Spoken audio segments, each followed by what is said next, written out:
Wah, cantik hutan ni. Cuaca pun cerah. Weh, bunyi apa tu? Cikgu Fitri! Cikgu Fitri, Fan takut Kenapa, sikit. Fan? Kenapa? Bunyi harimau lah, cikgu. Jangan takut, Fan. Hari ini kita nak belajar tentang hidupan liar di Malaysia. Hidupan liar di Malaysia? Ya, Fan Fan. kurang faham lah, cikgu. Nak tahu tak? Nak tahu? Nak tahu, jom kita masuk kelas. Okey, jom. Jom. Saya ikut cikgu lah. Okey. Jangan dekat cikgu. Jangan bunyi. Jangan bunyi.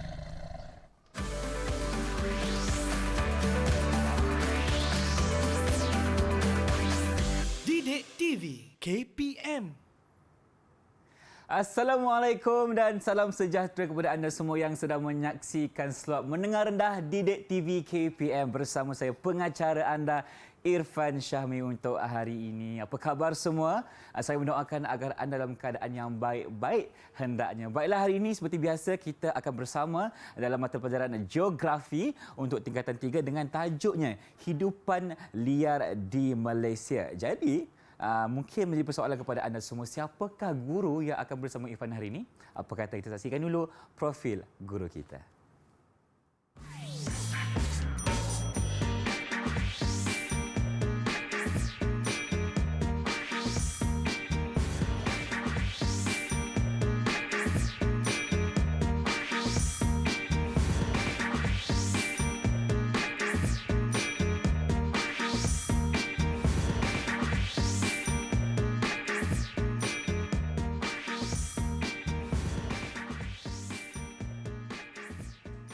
Itulah dia profil guru yang bersama Irfan hari ini, Cikgu Muhammad Khairul Fitri bin Ahmad dari Sekolah Menengah Kebangsaan Sulaiman, Bentong, Pahang. Assalamualaikum, Cikgu. Waalaikumsalam warahmatullahi Cikgu, apa khabar? Alhamdulillah baik. Irfan sihat? Saya macam biasa, macamlah terkejut sikit nampak harimau tadi. Jangan terkejut. Okey. Baiklah, Cikgu, kita juga bersama dengan seorang guru yang merupakan jurubahasa untuk hari ini, iaitu Cikgu Azliana binti Mashuri dari Sekolah Kebangsaan Pendidikan Khas Jalan Pil, Ceras, Kuala Lumpur. Terima kasih, Cikgu, kerana turut bersama kami untuk segmen hari ini.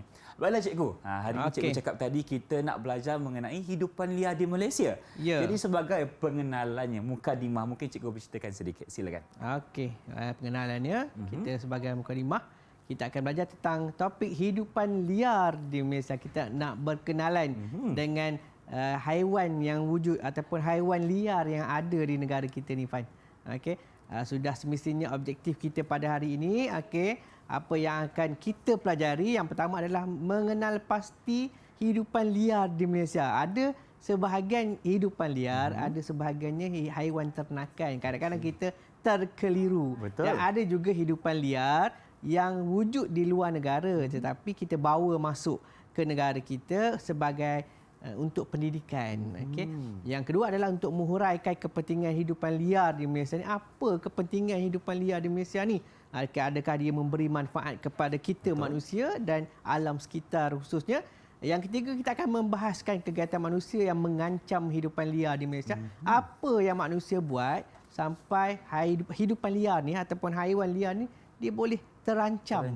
Dan yang terakhir, yang keempat, kita akan menjelaskan tadi melalui contoh usaha pemeliharaan dan pemeliharaan hidupan liar di Malaysia. Kita tengok yang pertama, yang kedua, yang ketiga dan yang keempat. Okey, ada 4 perkara lah kita akan pelajari pada hari ini, Fan. Baik, jadi itulah 4 perkara ini. Jadi apa kata kita mulakan dengan pembelajaran kita? Kita Silakan, mulakan Cikgu. seperti mana yang Irfan terkejut tadi. Okey. Betul tu. Terkejut tadi, kita tengok tentang harimau. Di studio kita ada harimau, ada bunyi harimau. Betul. Okey, ini adalah harimau Malaya seperti yang dipaparkan di slide.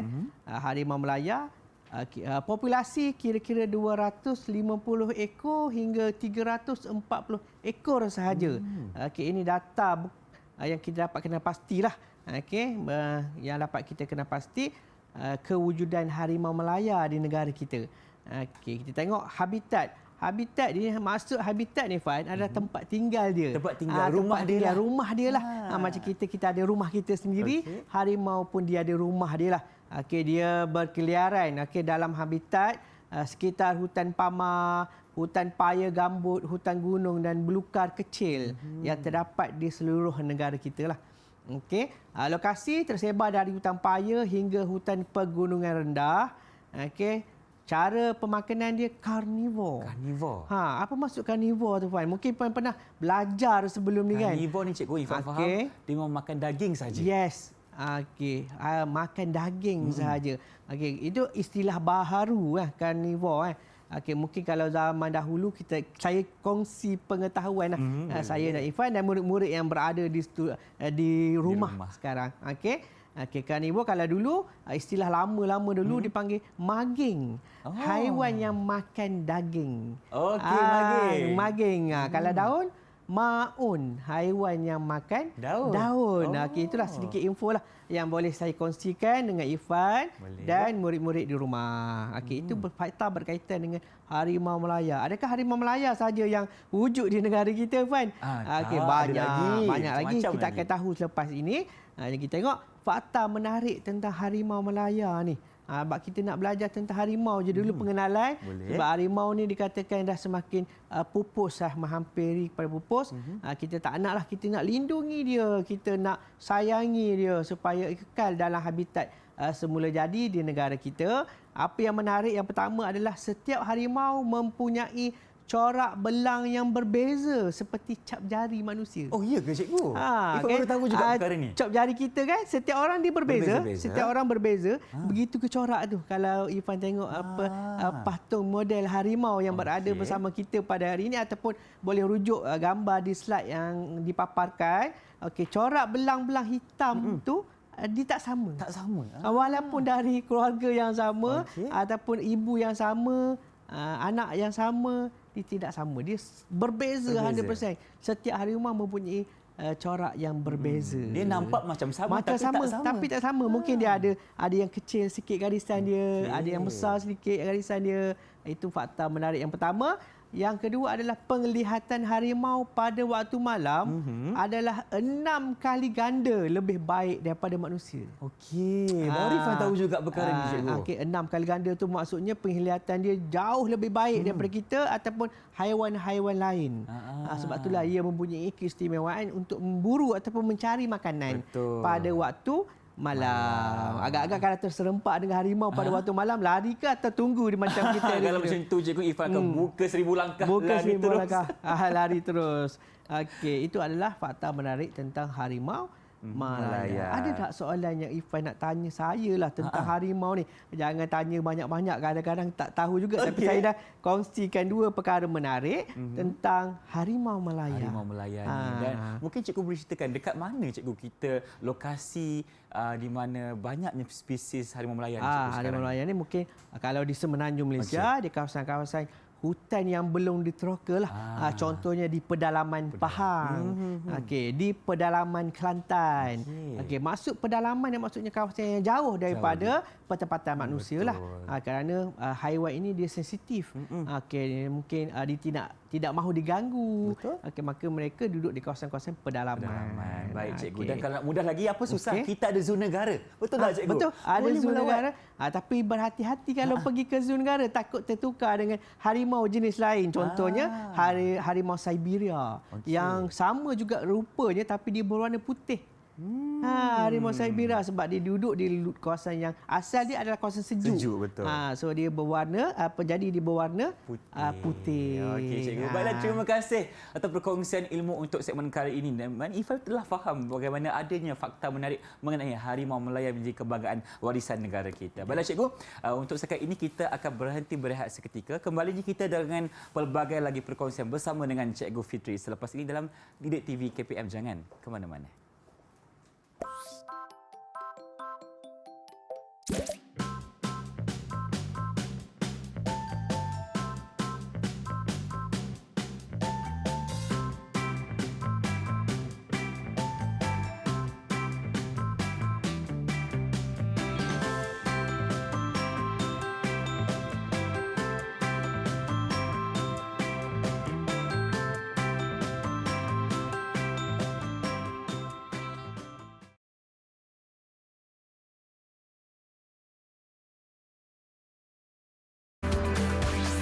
Didik TV KPM. Kembali bersama kami dalam Didik TV KPM, khususnya dalam mata pelajaran geografi untuk tingkatan 3 hidupan liar di Malaysia. Kalau anda melihat di sini, Irfan ada penyu, ada juga kura-kura, harimau dan ada monyet di situ. Jadi Cikgu Fitri, untuk segmen kali ini, apa pula yang akan kita sentuh? Kita sambung untuk mengenai hidupan liar yang lain yang wujud di negara kita lah. Saya ada bagi beberapa contoh hidupan liar yang perlu kita beri tumpuan kerana kebanyakan haiwan ini dah hampir pupus. Kita kena sama-sama berusaha untuk memastikan hidupan liar ini kekal menjadi warisan negara kita. Betul. Yang pertama adalah tapir. Populasi kira-kira 1,100 hingga 1,500 ekor sahaja yang tinggal. Sikit je, Cikgu. Sikit sahaja. Manakah lokasi habitat dia? Habitat dia tempat tinggal dah. Hutan tropika di negara kita lah. Sudah semestinya. Haiwan ini tidak boleh tinggal berhampiran dengan pantai atau sebagainya. Dia tak boleh duduk di kawasan pedalaman hutan tropika di negara kita.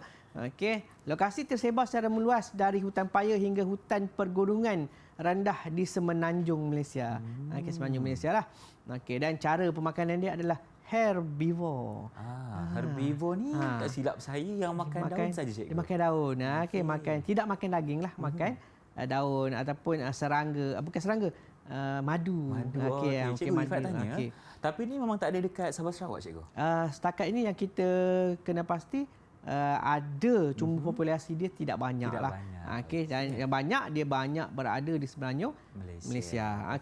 Kita teruskan haiwan lain lah. Orang utan yang ni banyak dekat Sabah.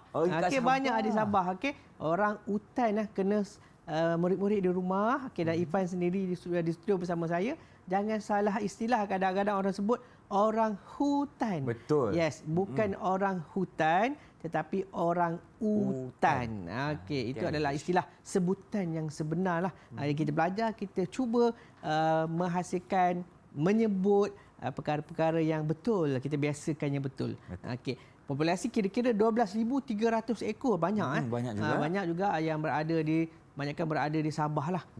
Pulau Borneo. Habitat hutan tanah rendah, hutan tropika, hutan paya dan hutan gunung. Dan lokasi dia Lanjak Entimau Wildlife Sanctuary, Taman Negara Batang Air dan Pusat Pemulihan Orang Utan Sepiluk di Sabah. Dan cara pemakanan dia omnivore. Alamak. Kalau tadi herbivore makan daun, kalau yang carnivore makan daging. Kalau omnivore ni macam mana? Omnivore ni dia macam-macam dimakan. Makan macam-macam. Saya pernah pengalaman rakan-rakan pergi ke Sepiluk Sabah ni. Dia minum susu. Susu macam kita juga. Macam kita kan. Dia minum susu, dia makan pisang, dia makan tumbuh-tumbuhan yang lain, contoh tebu dan sebagainya lah.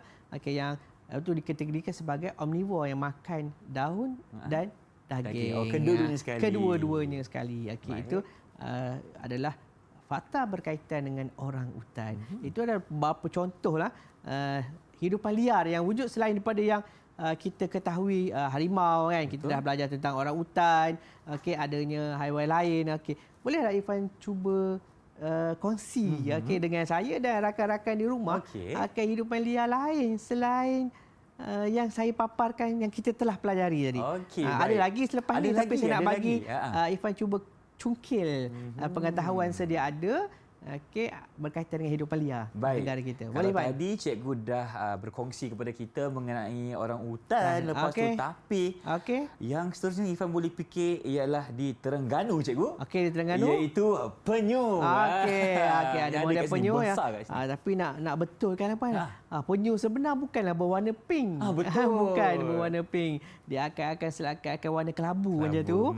Yang warna pink ni kita model replika batas peluk sebenarnya. Batas peluk nak bagi info gambaran kepada murid-murid di rumah.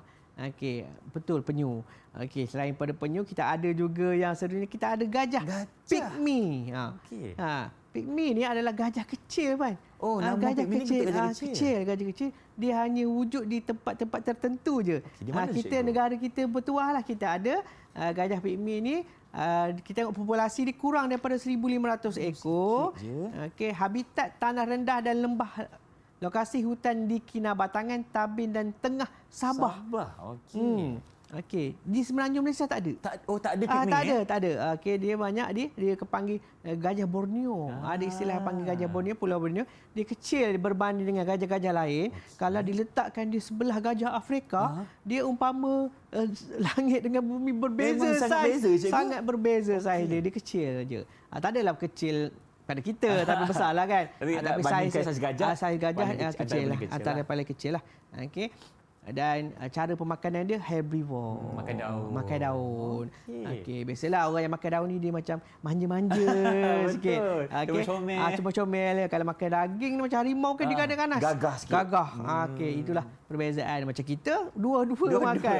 Dua-dua makan untuk kelangsungan hidup. Itu adalah hidupan liar di Malaysia. Yang ketiga selepas kita tengok penyu tadi kan, Ifan beritahu penyu, dan sebelum tu kita belajar tentang orang utan dan gajah pigmy. Okey, boleh? Boleh, cikgu. Boleh saya teruskan? Silakan. Okey, kepentingan tadi kita saya bagi contohlah, bukan bermaksud haiwan liar dekat Malaysia ni ada itu saja. Banyak lagi kan. Mungkin murid-murid di rumah boleh cuba-cuba cari okey, apakah haiwan-haiwan liar yang lain. Cuma yang pastinya haiwan ternakan seperti ayam bukanlah hidupan liar. Okey, itu haiwan ternakan lah. Okey, kita tengok kepentingan hidupan liar. Penting ke hidupan liar dekat Malaysia ni, Pan? Pentinglah, cikgu. Penting. Penting. Okey, apakah yang penting? Yang pertama adalah keseimbangan ekosistem. Okey. Jadi keseimbangan ekosistem amat penting bagi meneruskan kelangsungan hidup bagi haiwan dan tumbuhan secara langsung atau tidak langsung, kerana mereka saling memerlukan antara satu sama lain. Okey, hidupan liar adalah sebahagian daripada komponen siratan makanan. Siratan makanan ni yang food chain juga, cikgu? Ya kan, haiwan daun boleh tumbuhan. Okey. Haiwan makan tumbuhan. Betul. Lepas tu haiwan makan haiwan yang makan tumbuhan. Itu dipanggil ekosistem. Ada satu hilang, maka dah tak seimbang. Dah terjejas. Katalah tumbuhan tak ada. Haiwan hilang sumber makanan. Haiwan yang makan tumbuhan dah kurang sebab kurang makanan. Haiwan yang makan haiwan lain dah kurang juga semua, sebab tak ada semua makanan. Habis semua berturut-turut.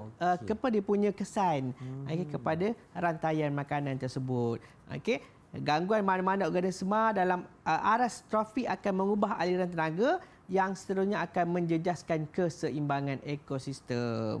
Okey, baju organik hasil daripada pengeluaran tinja haiwan dapat membekalkan nutrien kepada tanah. Jadi kan haiwan, dia tinja haiwan, dia akan membekalkan baja lah, istilah yang paling senang. Nutrien, cikgu, nutrien baja kepada tumbuhan supaya tumbuhan tu boleh hidup dengan subur dan haiwan tadi makan tumbuhan. Maksud ada haiwan lain yang makan pula haiwan lain. Okey, cantik susunan tu. Okey, untuk kehidupan kita. Okey. Jadi kita sebut tadi aras trofik ni adalah aras trofik seperti mana yang saya paparkan sekarang. Kita tengok pengeluar, yang pertama pengeluar. Yang saya sebut tadi sebagai tumbuhan pengeluar. Dia akan memulakan rantaian ekosistem tadi, rantaian makanan. Yang kedua adalah pengguna primer ataupun yang pertama. Dia akan makan tumbuhan tadi. Okey, yang ketiga adalah pengguna sekunder. Yang haiwan yang makan pengguna primer tadi. Okey, dan yang terakhir sekali adalah pengguna tertier, haiwan yang makan haiwan kepada haiwan yang makan. Yang panjanglah dia punya itu. Tapi biasanya pengguna tertier ni adalah pemangsa. Yang ganas lah. Selain pada harimau, kita bagi helang. Ataupun Ifan nampak ular. Ular. Okey, ular. Rantaian makanan ataupun keseimbangan ekosistem ni penting. Okey, bayangkan kalau sumber yang pertama pengeluar tadi habis. Maka akan terjejas rantaian-rantaian yang lain. Saya harap sangat murid-murid di rumah dan Ifan boleh faham. Faham, cikgu? Mesti. Saya nak tanya kan, faham atau tidak? Faham, cikgu. Faham atau tidak? Yang pertama tadi adalah berkaitan dengan kepentingan yang pertama adalah keseimbangan ekosistem. Okey. Yang seterusnya, kepentingan hidupan liar di Malaysia, ekopelancongan. Apa yang ekopelancongan ni? Boleh tak bagi? Ataupun saya nak explain. Okey, boleh saya cuba dulu, cikgu? Boleh cuba dulu. Ekopelancongan ni yang saya faham adalah di mana kita orang kata apa, memberikan haiwan kita ini menjadi tumpuan kepada pelancong untuk datang. Dia sekaligus untuk menambah kepada kegiatan ekonomi negara kita juga. Okey, bagus. Saya boleh bagi Ifan satu bintang. Satu bintang. Okey, penilaian desain kita bagi nak uji Irfan faham, memang faham lah. Memang faham. Bijak. Terima Sangat kasih. bijak. Okey, ada saya ulas jawapan Irfan tadi. Okey, ekor pelancongan ni saya bagi yang paling ringkas untuk kita faham, murid-murid di rumah faham adalah pelancongan. Kita pergi melancong, tengok alam semula jadi. Tarikan. Alam semula jadi. Contoh yang lain adalah kita pergi melawat, tengok tempat haiwan liar dipelihara ataupun dijadikan sebagai tempat konservasi pemulihan hidupan liar ni, itu dipanggil eko pelancongan. Ataupun kita pergi melihat taman negara. Taman negara, betul. Tengok itu adalah eko pelancongan. Kalau kita pergi tengok orang tanam teh atau strawberry di Cameron Highland, itu dipanggil apa? Agro pelancongan. Agro ni pertanian. Yes, pandai. Pandai. Ini kita teruskan pelancongan yang berasaskan sumber dan pemeliharaan alam semula jadi. Ya, betul. Itu yang saya tepatlah saya bagi bintang kat Irfan tadi. Terima kasih, Cikgu. Okey. Tengok kepentingan yang kedua. Pendidikan. Kepentingan kedua, pendidikan, penubuhan pusat pemeliharaan dan pembiakbakaan spesies yang terancam. Maksudnya spesies yang terancam. Contoh penyu tadi kan. Betul. Okey, banyakkan penyu ni dia pupus sebab kegiatan manusia yang ambil telur dia. Betul. Maka dia tak boleh nak menghasilkan banyak lagi penyu-penyu. So kita buat pusat pemeliharaan untuk kita biakkan penyu ni supaya penyu ni tidak pupus dan semakin banyak. Jumlah dia. Okey. Menyediakan kemudahan pengajaran dan pembelajaran berkenaan hidupan liar ni. Sebab apa kita nak kaji? Supaya kita dapat memahami tabiat mereka. Betul. Dan seterusnya kita boleh memahami mereka dan kita boleh hidup bersama-sama dengan mereka. Sebab cikgu, kalau kita pergi zoo kan, kita boleh lihat sendiri dari segi penceritaan mengenai haiwan tersebut dan juga kita boleh nampak nama saintifiknya. Ada info mengenai haiwan tersebut. Jadi itulah antara kegiatan yang boleh kita lakukan untuk bersama-sama hidup dalam ekosistem di dunia ini. Ya, bagus. Okey. Ya, sebenarnya kita tengok menjalinkan hubungan kerjasama antara jabatan-jabatan kerajaan yang berkaitan hidupan liar melalui projek penyelidikan. Kita selidiklah. Sebab banyak agensi-agensi kerajaan ataupun bukan kerajaan yang boleh bekerjasama. Itulah kepentingan yang kedua. Kita tengok kepentingan yang ketiga. Yang keempat, cikgu. Yang ketiga, yang keempat dah. Biasalah. Tua-tua ni biasalah. Kerjaya dalam bidang profesional. Contoh veterina. Veterina ni kalau mungkin adik di rumah tak faham, veterina adalah doktor haiwan. Doktor haiwan. Mungkin ada cita-cita untuk menjadi doktor haiwan. Okey, teruskan di sini. Itu adalah kepentingan hidupan liar. Kita belajar. Seperti gambar yang dipaparkan ni, bagaimana haiwan yang cedera, harimau yang cedera dirawat oleh siapa? Doktor haiwan. Cikgu nak tahu tak, saya dulu sebenarnya waktu kecil-kecil dulu, cita-cita saya memang nak jadi seorang veterina. Sebab saya memang ada bela kucing dekat rumah. Waktu satu masa tu kucing saya sakit, cikgu. Saya rasa macam saya kena tolong kucing saya. Tapi sekarang ni Irfan tak boleh teruskan cerita tu. Jadi Irfan nak minta semua yang kat tengah menonton ni rakan-rakan di rumah dapatkan kata pengalaman dan jadi seorang veterina yang berjaya nanti. Itu cerita yang menarik. Bagi sumber inspirasi kepada adik-adik di rumah. Penyelidik. Kita boleh penyelidik. Macam mana kita nak selidik. Mungkin ada baka-baka baru ataupun penyakit-penyakit yang boleh mengancam nyawa hidupan liar ni. Yang ketiga adalah pensyarah. Mungkin jadi pensyarah di universiti. Boleh juga. Untuk berkongsi. Macam saya tak boleh jadi pensyarah, saya jadi cikgu. Tapi ilmu yang sama ada tu sifatnya mengajar, memberi ilmu. Kita menyebarkan ilmu. Dan yang keempat mungkin adalah ahli forensik. Forensik ni mungkin ada hidupan liar yang mati secara tiba-tiba. Ataupun mati kerana wabak penyakit. Jadi ahli forensik ni akan bertindak sebagai orang yang akan mendapatkan punca kematian. Bedah siasat. Bedah siasat. Itu adalah kepentingan hidupan liar di Malaysia. Kerjaya dalam bidang profesional. Kita nak uji ataupun kita nak tanya, nak tarik perhatian murid-murid di rumah dan Irfan sendiri kan. Kita dah belajar banyak tadi. Kita nak test lah. Uji minda. Nak uji. Okey, antara berikut manakah kepentingan hidupan liar kepada alam sekitar? Okey, alam sekitar. Kata kuncinya kepada alam sekitar Yes, dan kata kunci dia. kepentingan. Baik, kita boleh lihat yang pertama. Tengok satu persatu. Kalau Okey. untuk pendidikan bukan untuk alam sekitar, itu memang pendidikan untuk manusia sendiri. Ya, bagus. Yang Okey. kedua, ekopelancongan lebih kepada negara itu sendiri. Ya. Okey, Okey. melibatkan Ekonomi. ekonomi. Okey. Yang ketiga, pembangunan kerjaya masih kepada manusia. Ya. Dan yang keempat, keseimbangan ekosistem sememangnya Kepada? kepada alam sekitar. Kita tengok betul atau tidak betul. Betul. Okey. Tambah satu lagi bintang. Satu bintang. Satu Dah ada bintang. dua Ya. bintang Dah ada dua setakat bintang ini. lah. Okey. Okey. Kita tengok di akhir nanti ke berapa bintang yang mampu. Baik. Okey, Irfan dapatkan. Di rumah pun saya yakin dapat sama macam Irfan. Setuju. Dua bintang. Okey, itu adalah berkaitan dengan apa yang kita telah terjadi. Okey, mungkin ada kita nak Irfan nak tanya lagi lebih lanjut kepentingan lain lah. Mungkin Selain cikgu apa berceritakan yang satu lagi kepentingan cikgu. kepentingan lain. Tadi kita dah tentang pendidikan, ekopelancongan, pembangunan kerjaya, keseimbangan ekosistem kan. Lepas tu apa yang kepada alam sekitar adalah mengawal suhu sebenarnya. Mengawal suhu. Okey, betul mungkin cikgu ke? boleh ceritakan lebih lanjut sikit. Mengawal suhu kan sebab hutan hidupan liar ni dia duduk di dalam hutan. Semula jadi. Sifat haiwan ni dia membebaskan gas karbon dioksida. Okey. Betul. Kalau membebaskan gas karbon dioksida ni diserap oleh apa? Diserap Tumbuhan. Untuk proses fotosintesis. Dan tumbuhan membebaskan oksigen. So penting juga haiwan ini dia membebaskan gas karbon dioksida diserap oleh tumbuhan. Tumbuhan membebaskan oksigen. Oksigen ni sifat dia sejuk. Dia sifat bayangkan kalau bebas tak ada oksigen. Panaslah cikgu. Panaslah kita. Karbon dioksida makin bertambah. Patutlah kalau kita pergi hutan cikgu, memang kita akan rasa sejuk sejuk hutan tu. Selain itu, tumbuhan semula jadi ni dibebaskan wap air.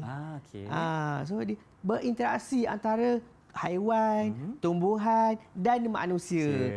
Betul pentingnya haiwan ni kepada kehidupan kita. Baik. Selain daripada itu sumber makanan, tapi kita dah haiwan ternakan yang boleh dijadikan sebagai sumber makanan. So hidupan liar ni sebagai pembantu, peneman kita dalam kehidupan dalam dunia ni. Baik cikgu, terima kasih atas segala perkongsian. Untuk segmen kali ini dah banyak Irfan belajar mengenai keseimbangan ekosistem dan kepentingan haiwan hidupan liar terhadap alam sekitar dan juga manusia sendiri. Baiklah, cikgu, kalau begitu kita berhenti berehat seketika boleh? Boleh. Kita kembali lagi dalam Didik TV selepas ini, jangan ke mana-mana.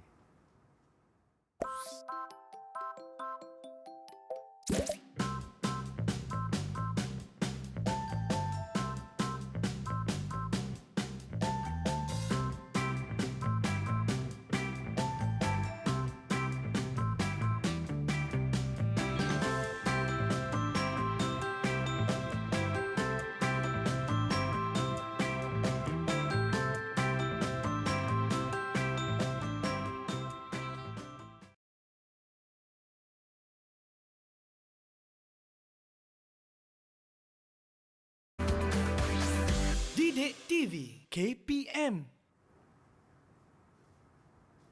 Bertemu kembali kita dalam Didik TV KPM untuk mata pelajaran Geografi tingkatan 3, dan sekarang ini kita akan beralih pula kepada subtopik yang seterusnya, iaitu kegiatan manusia yang mengancam hidupan liar di Malaysia. Bersama dengan Cikgu Fitri hari ini. Jadi cikgu, apa kegiatan-kegiatan yang memang mengancam ni cikgu? Okey, kita teruskanlah. Silakan, Dengan cikgu. topik kegiatan manusia yang mengancam hidupan liar di Malaysia. Okey, apa yang mengancam tu? Apa yang mengancam? Maksudnya yang boleh menjejaskan hidupan liar ni mungkin menyebabkan kepupusan, kematian. Okey, yang pertama adalah aktiviti pembalakan. Okey, kegiatan pembalakan menyebabkan kemusnahan habitat flora dan fauna. Fan tahu tak flora dan fauna itu apa? Tahu cikgu. Tahu kan? Kalau flora tumbuhan, fauna itu hidupan ataupun haiwan-haiwan. Haiwan. Okey. Pembalakan kan tebang pokok kan. Bila tebang pokok, habitat hidupan liar ni dah terancam dah, musnah. Tak ada tempat tak ada tempat dia nak tidur. Tak ada rumah dia. Tak ada rumah dia lah. Okey. Kita kalau tidur tepi jalan rasa macam tak berapa nak selamat. Begitu jugalah dengan hidupan liar. Okey. Permukaan tanah terdedah kepada ejen-ejen hakisan, ke tanah akan terhakis. Okey, kurangnya proses sejak peluhan, maksudnya bila pembalakan akan menyebabkan hutan dah menjadi panas. Okey. Peningkatan kandungan karbon dioksida di atmosfera yang turut meningkatkan suhu bumi. Okey, panas. Okey, sebab tumbuh haiwan dah tak ada. Okey, tumbuhan dah tak ada. Nak keluar oksigen kan? Kalau oksigen kan akan hidupan ni tak apa nak bernafas. Okey. Yang terakhir, tanah menjadi tandus, tanah kering. Tandus ni tanah yang keras, gersang tu. Okey. Okey, yang seterusnya hidupan liar diancam kepupusan. Okey, disebabkan oleh pembalakan, maka hidupan liar akan diancam kepupusan. Dan seterusnya kejadian banjir di kawasan tanah rendah turut menjejaskan kawasan pembiakan ataupun kawasan tempat tinggal hidupan liar. Seterusnya adalah akan berlakunya pencemaran sumber air. Macam kita mungkin kita boleh tapis air Pan. Okey, ada loji penapis. Kalau harimau macam mana dia nak tapis? Okey, maka bila berlaku imbalakan pencemaran dan sebagainya akan menjejaskan hidupan liar dan mengancam mereka, dan mereka akan diancam kepupusan. Baik. Okey, itulah yang pertama, aktiviti yang pertama ataupun kegiatan yang pertama. Yang seterusnya adalah pengkuarian. Pengkuarian ni adalah kita lombong batu ataupun kita lombong mineral. Biasanya kuari ni adalah proses pemecahan batu untuk dijadikan bahan untuk pembinaan. Okey, contoh nak buat jalan raya, nak buat bangunan, nak buat simen, nak banjur dan sebagainya. Itu adalah pengkuarian. Aktiviti letupan bongkar batu di kawasan kuari mengakibatkan kemusnahan habitat hidupan liar kerana gegaran tu. Bunyi bising di kawasan kuari dan sekitar mengganggu ketenteraman hidupan liar. Mereka takut, cikgu. Macam kita lah duduk tengah nak makan, nak minum kopi pagi, ada bunyi orang perih motor. Kita rasa macam terganggu emosi. Begitu juga hidupan liar. Mereka terganggu emosi. Mereka pun ada emosi juga kan. Sebab dia adalah benda hidup. Okey. Yang seterusnya adalah pencemaran udara melalui habuk dan debu kering yang terampai di udara. Kerana mereka memerlukan oksigen untuk bernafas. Bila oksigen dicampur dengan pencemaran habuk, debu, akan menyebabkan mereka terganggu. Sama lah macam kita kalau ada jerebu, cikgu kan? Macam terpaksa pakai pelitup muka. Betul. Okey. Tak pernah lagi jumpa hidupan liar pakai pelitup muka. Jadi sebab itulah kita kena jaga. Kena bantu mereka. Okey. Yang seterusnya adalah pencemaran air melalui air larian permukaan yang membawa debu dan kotoran ke sungai. Air tercemar, air keruh, air yang nampak seolah-olah macam sangat-sangat kotor akan menjejaskan hidupan liar. Baik. Okey. Berlaku banjir di kawasan yang rendah pun sama juga. Hidupan liar terpaksa mencari habitat baharu yang lebih selamat. Dia orang dah migrate, cikgu. Dah terpaksa mengembara mencari rumah baru. Nak beli rumah tak boleh macam kita. Tak boleh, tak mampu. Kena cari sendiri. Kena cari. Okey, itu akan menyebabkan hidupan liar ini terancam. Okey. Kita kena memahami apa yang kita buat supaya mereka tak boleh beritahu kita. Telefon Irfan, janganlah macam ni. Tak boleh nak tidur ni. Macam nak kacau rumah saya. Tak boleh. Kita kena fahami mereka. Baguslah Irfan ni. Okey. Cepat mudah faham. Okey, saya yakinlah murid-murid di rumah, adik-adik di rumah yang bersama kita pada hari ini turut memahami dan cuba menyelami perasaan hidupan liar ni. Okey, yang seterusnya adalah pembinaan empangan. Empangan ni adalah kawasan takungan air untuk kegunaan manusia, sama ada untuk kegunaan domestik. Domestik ni maksudnya mandi, makan, minum, memasak. Okey, untuk kegunaan industri dan untuk menjana elektrik. Pembinaan empangan mengakibatkan kemusnahan hutan besar kerana perlu kawasan yang besar untuk takung air. Hutan akan musnah. Okey, habitat hidupan liar musnah. Okey, yang ketiga, keseimbangan ekosistem dan rantai makanan terjejas. Kesian kat hidupan liar ni kan. Okey, itu yang seterusnya adalah aktiviti pertanian. Sebab apa perlu tebang pokok untuk aktiviti pertanian? Sebab kita nak bersihkan kawasan tersebut untuk jana ekonomi kita. Tapi tanpa kita sedari, kita akan menyebabkan landscape asal berubah. Okey, kalau kawasan seperti yang dipaparkan sekarang, ada tak hidupan liar nak duduk kat situ? Tak ada lah. Kawasan terdedah. Kawasan terdedah kan. Okey. Rantai makanan dalam ekosistem terganggu. Kemusnahan habitat hidupan liar. Kualiti tanah merosot. Kehidupan air terjejas apabila racun serangga dan bahan kimia dibawa oleh air larian permukaan ke sungai. Kan kita tanam, contoh tadi kelapa sawit, getah ataupun tanaman lain, mesti kita gunakan baja. Baja ni akan meresap masuk ke dalam tanah ataupun bila hujan turun, baja ni akan dibawa ke dalam sungai. Jadi Bahan dekat kimia. sungai adalah sumber air kepada Betul. hidupan liar. Maka mereka akan terganggu, terjejas seterusnya menyebabkan mereka pupus. Okey. Lawan terakhir kaitan manusia yang mengancam hidupan liar adalah pengangkutan dan perhubungan. Hari kita bina jalan raya sebenarnya memudahkan kita, tapi sebenarnya tanpa kita sedari akan menyebabkan kita tebang hutan, penambangan hutan yang luas, kita habitat hidupan liar akan terganggu. Hidupan liar bertindak mencari habitat yang baru, mesti dah dilari kan. Sebab ada nak melintas jalan, ada kereta lalu. Ada kereta lalu. Waktu kalau Ifan pernah tengok, ada kejadian haiwan liar dilanggar oleh kereta. Betul. Kerana mereka adalah kawasan laluan mereka. Dan cikgu, untuk pengalaman saya sendiri, saya pernah lalu di kawasan Great, cikgu. Dan Irfan pernah terserempak dengan seekor gajah. Gajah tu apa dia punya perasaan kalau kita boleh faham dia marah sebenarnya. Dia marah, betul. Sebab dia susah nak cari makanan. Mungkin habitat dia terganggu, tempat tidur dia terganggu. Pengalaman yang bagus yang boleh bercerita dengan rakan-rakan lain untuk kita kongsi apa tindakan yang boleh kita lakukan. Terdapat hidupan liar mati akibat dilanggar oleh kenderaan semasa melintas jalan. Kita kurangkan perkara ini, kita boleh lindungi hidupan liar kita. Kita nak uji sikit, kita dah belajar. Dah faham sekarang ni kita nak uji minda. Kita uji minda tapi kita lain sikit daripada tadi. Ujian kali ini kita tawarkan 4 bintang. 4 bintang. Untuk dikumpul oleh Ifan dan adik-adik di rumah. Kita tengok teka selang kata di sebelah Ifan tu. Ada teka selang kata. Kita bagi ringkas je.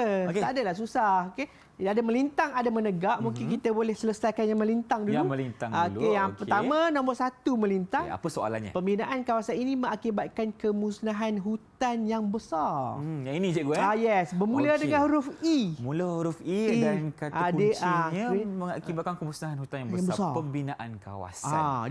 Dia kawasan yang takut air besar tadi. Takut air yang besar. Takut air yang besar. Dah jawapan dia adalah Ifan tulis dulu boleh tulis dulu. 4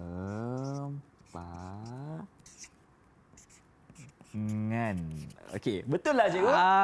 Tambahan lagi 1 bintang. 1 bintang lagi untuk Irfan. Jumlah keseluruhan 3 bintang lah yang dikumpul oleh Irfan. Tengok yang kedua, melintang ikut nombor 2. Aktiviti ini menimbulkan bunyi bising. Bunyi bising tadi. Bunyi bising yang boleh mengganggu hidupan liar. Nombor 2 di bawah dia. Bunyi bising. Yang pecah batu ni, Pecah Pan. batu. Pecah batu ni. Saya Baik. bagi clue kat situ huruf P. Kalau huruf P dia ada pembalakan. Tapi bukan bukan pembalakan tu kayu. Kayu. Tapi kalau Ni untuk pecah-pecah bunyi bising. Pengkuarian. Pengkuarian. Cuba tulis dulu. Pengkuarian. Pengkuarian. Pengkuarian. PENG.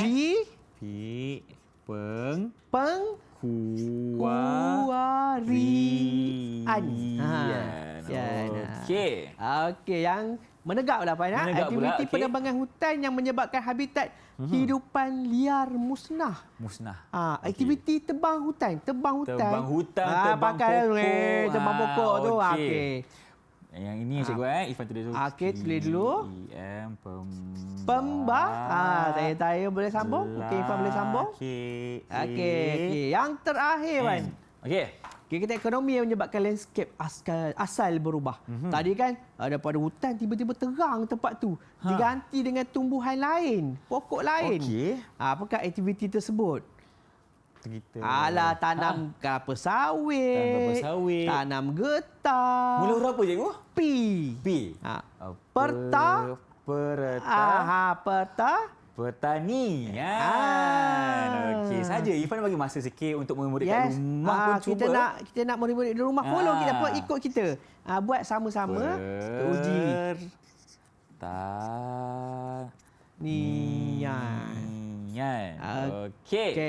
Kita semak semula. Semak semula. Tadi yang betul lah. Yang pertama tadi empangan. Tambahan 1 bintang untuk Ifan. Melintang ke nombor 2. Pengkuarian. Aktiviti menimbulkan bunyi bising. Yang nombor 1 menegak. Pembalakan. Penebangan pokok lah. Pembalakan. Yang kedua menegak adalah pertanian. So, ada tambahan 4. Tadi terkumpul 2 bintang. Ada tambah 4. Ada 4 campur 2 apa, Pai? Berapa? Dia 6, cikgu. 6. Ada 6 bintang. 6 bintang setakat ini. Biasa orang dapat 5 bintang je. Tapi Ifan dapat 6 hari Dapat 6. Hebat. Saya yakin murid-murid di rumah juga hebat macam Ifan. yang bersama saya di studio. Sebab tadi cikgu, Okey. Irfan dah dapat dah. Mereka tadi yang kat rumah dah call tadi. Dah maklum dah. Bagi tahu itu empangan itu dia orang dah bagi dah. Maknanya Dah mesej dah, dah mesej dah. Dah mesej dulu.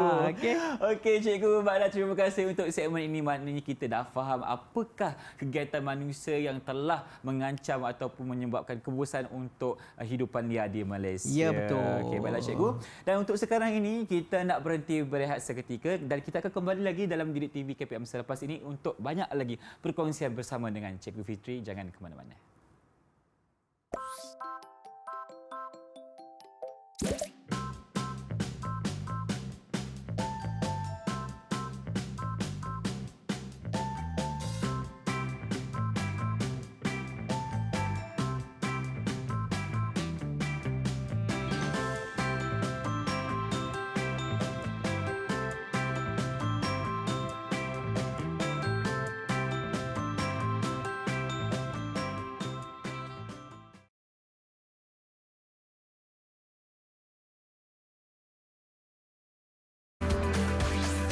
Didik TV KPM.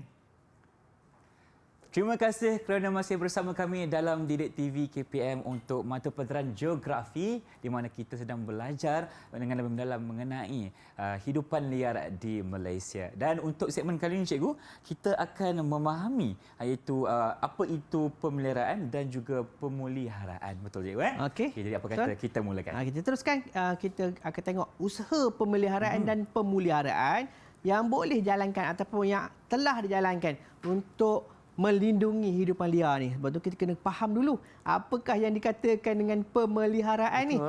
Pemeliharaan ni adalah usaha mengekalkan keadaan asal sumber alam semula jadi daripada musnah. Sebagai contoh dekat murid-murid di rumah kan. Kita beli basikal. Beli basikal. Kita tak nak basikal kita tu rosak. So kita jaga dia.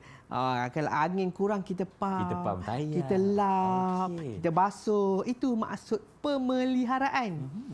Pemuliharaan pula adalah usaha memulihkan dan memelihara sumber alam semula jadi dengan bijak dan sistematik supaya dapat dinikmati oleh generasi akan datang. Bawa basikal, tiba-tiba basikal jatuh longkang. Rosak. Balik kita baiki. Yang rosak tadi kita baiki. Pemeliharaan ni macam baiki. Macam keadaan yang dah terjejas yang tu. terjejas tu. Itu cara kita nak faham konsep pemeliharaan dan pemuliharaan. Okey, usaha pemeliharaan dan pemuliharaan hidupan liar di Malaysia yang pertama adalah melalui penguatkuasaan undang-undang. Jadi undang-undang boleh melindungi hidupan liar ni. Jangan tak tahu hidupan liar boleh dilindungi, boleh dipertahankan melalui undang-undang. Kita tengok Akta Kualiti Alam Sekeliling 1974 pindaan tahun 1985 berkaitan dengan haiwan, hukuman denda dan penjara kepada pesalah yang merosakkan dan mencemarkan sumber alam. Itu kena fahami. Kalau lepas ni kalau nak cemarkan alam, kena berhati-hati kerana ada undang-undang yang boleh dikenakan terhadap mereka yang bertanggungjawab dalam melakukan kesalahan ini. So, jangan takut kalau tak buat salah. Kita tak adalah kena hukuman. Kalau buat salah, kena takut. Baru kena. Akta Perhutanan Negara tahun 1984. Larangan mengambil hasil hutan daripada kawasan hutan simpan kekal. Tak boleh kita bawa keluar sewenang-wenangnya. Yang ketiga adalah Akta Pemeliharaan Hidupan Liar tahun 2010. Ini adalah pengisytiharan Rizab Hidupan Liar dan Kawasan Perlindungan Hidupan Liar. Maksudnya, kita isytiharkan bahawa kawasan itu adalah kawasan perlindungan ataupun kawasan tempat tinggal hidupan liar, maka kawasan itu tak boleh diteroka, tak boleh dibangunkan, tak boleh dicerobohkan. Siapa yang teroka, siapa ceroboh tu? Kitalah manusia. So kita kena faham, kita tak boleh ceroboh. Jangan kacau kawasan tu. Jangan kacau. No. Tidak. Jangan kacau. Itu adalah undang-undang. Itu adalah langkah yang pertama. Ini adalah pemeliharaan. Usaha pemeliharaan yang kedua adalah kempen kesedaran. Kita ada kempen Save the Day. Selamatkan hari itu. Kempen ini adalah menyelamatkan penyu dan harimau. Malaysia memberi kesedaran kepada masyarakat tentang keputusan haiwan-haiwan tersebut. Hari harimau. Hari harimau. Hari harimau sedunia ataupun hari harimau belang. Contoh macam itulah. Kempen We Hug tapir. Okey. Peluk tapir ni. comel tu. Comel ni. Okey, kempen bersempena sambutan Hari Tapir Sedunia disambut pada 27 April setiap tahun. Meningkatkan kesedaran bahawa tapir merupakan spesies yang hampir pupus. Tahu tak tapir ni dia ada nama lain? Apa nama dia, cikgu? Dia nama lain dia boleh dipanggil tenuk. Oh, tenuk. Biasa dengar? Tenuk. Satu lagi ada istilah dia panggil cipan. Cipan. Ya, itu adalah nama bagi tapir. Tapi nama kita biasa sebut adalah tapir. Okey. So kalau awak ni macam penggunaan istilah lain, ia sebenarnya betul. Tapi bahasa rasmi tapir lah. Okey. Kita kongsi-kongsi ilmu supaya kita tidak statik dengan satu ilmu sahaja. Saya setuju. Okey. Hari Tenggiling Sedunia. Hari Tenggiling Sedunia ni disambut pada hari Sabtu ketiga bulan Februari setiap tahun, menghentikan kegiatan perdagangan haram tenggiling. Tenggiling ni popular dieksport ke luar negara, okey, kerana dijadikan sebagai makanan eksotik. Makanan eksotik. Okey, makanan eksotik. So kita lindungi tenggiling. Itu adalah kempen kesedaran. Okey. Yang seterusnya adalah Pusat Konservasi dan Taman Negara. Pusat Konservasi dan Taman Negara adalah antara usaha yang dilakukan untuk melestarikan alam sekitar. Okey. Yang seterusnya adalah Pusat Konservasi ditubuhkan untuk tujuan penyelidikan, pendidikan, rekreasi dan ekologi. Taman negara pula merupakan habitat bagi kebanyakan spesies hidupan liar di Malaysia. Macam Ifan tanya tadi kan, harimau kat mana? Dekat Taman Negara Jerantut. Jerantut Pahang. Jerantut Pahang. Okey. Itu adalah kawasan habitat lah. Okey. Dekat negara kita ni banyak tempat konservasi, tempat pelindungan. Contoh dekat dengan kawasan tempat tinggal saya, Wan, ada Pusat Konservasi Gajah di Kuala Gandah. Dekat situ kita boleh tengok melawat hidupan dia ni, gajah ni. Pada masa yang sama, gajah ini dipelihara dalam suasana habitat semula jadi. Macam dekat kawasan asal dia. Okey. Kalau ada yang mungkin merosakkan tanaman orang-orang lain ataupun penduduk, maka dibawa ke kawasan tersebut, diberi keselesaan kepada gajah tersebut untuk meneruskan kehidupan. Bagi rumah dekat dia. Rumah baru. Rumah baru, hidup baru, keselesaan baru dan mungkin rakan-rakan baru yang ada dekat situ. Di situ juga mereka membiak juga.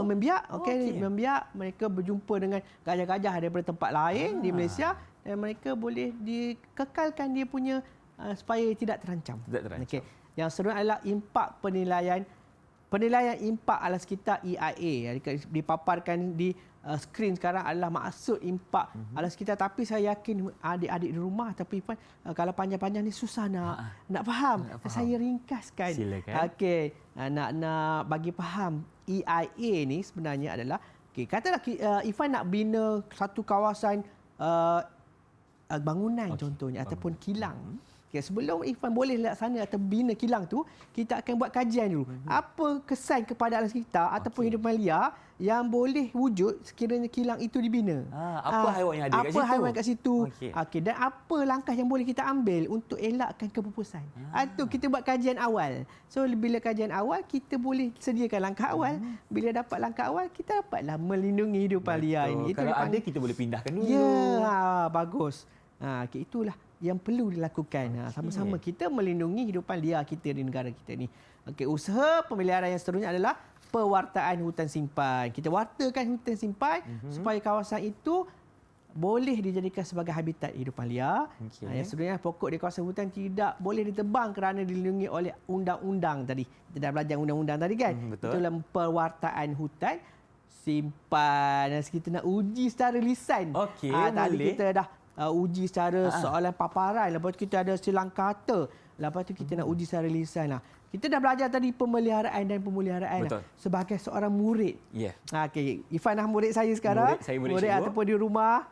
Sebagai seorang murid, apa yang boleh Ifan lakukan untuk melindungi hidupan liar ni? Baik. Dan untuk menjawab soalan cikgu, sebagai seorang murid, apa yang boleh Ifan lakukan adalah untuk menyokong segala kempen yang telah dilakukan oleh pihak kerajaan untuk melindungi kehidupan liar di Malaysia. Bagus. Sebab kita sebagai seorang murid, Ifan murid, kita tak ada kemampuan untuk buat apa, tapi kita boleh sokong. Contoh sambutan Hari Tenggiling tadi, sama-sama kita menyokong aktiviti yang dilaksanakan. Itu adalah tanda kita sebagai seorang murid membantu usaha untuk melihara. Sangat bijak jawapan Dan Cikgu, tu. Irfan juga Okey. nak tambah sedikit. Okey. Irfan bukan saja menyokong, tapi Okey. Irfan juga boleh mengajak rakan-rakan Yes, yang lain yeah. untuk turut serta dalam menyokong kempen-kempen ini. Ataupun menyertai aktiviti, contoh Menyertai. mewarna, Betul. membuat poster untuk menyokong aktiviti. Bagus. Saya suka dengan jawapan tersebut.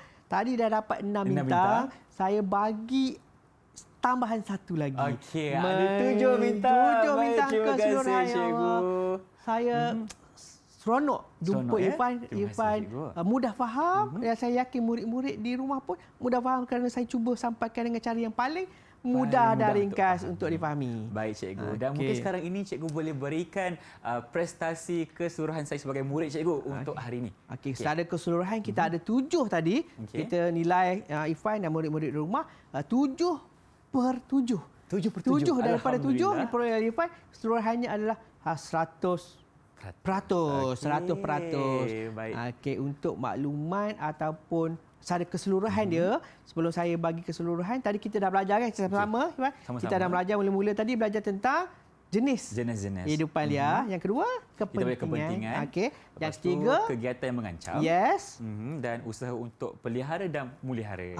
Itu yang telah kita pelajari tadi. Baik. Okey, dan jangan Okey, lupa Cikgu. untuk dapatkan bahan-bahan Di mana, dari Cikgu? Sumberku. Sumberku. Banyak berkaitan Okey. dengan topik ini boleh diperolehi di laman web Sumberku. Baik, Cikgu. Okey. Terima kasih Cikgu Fitri kerana bersama Irfan hari ini. Seronok Irfan belajar dengan Cikgu mengenai Alhamdulillah. hidupan liar di Malaysia, dan Irfan harapkan ilmu yang telah dicurahkan oleh Cikgu dapat memberikan manfaat kepada semua yang menonton kita hari ini. Cikgu, kalau rezeki kita berjumpa lagi. Dengan itu, Assalamualaikum. See ya.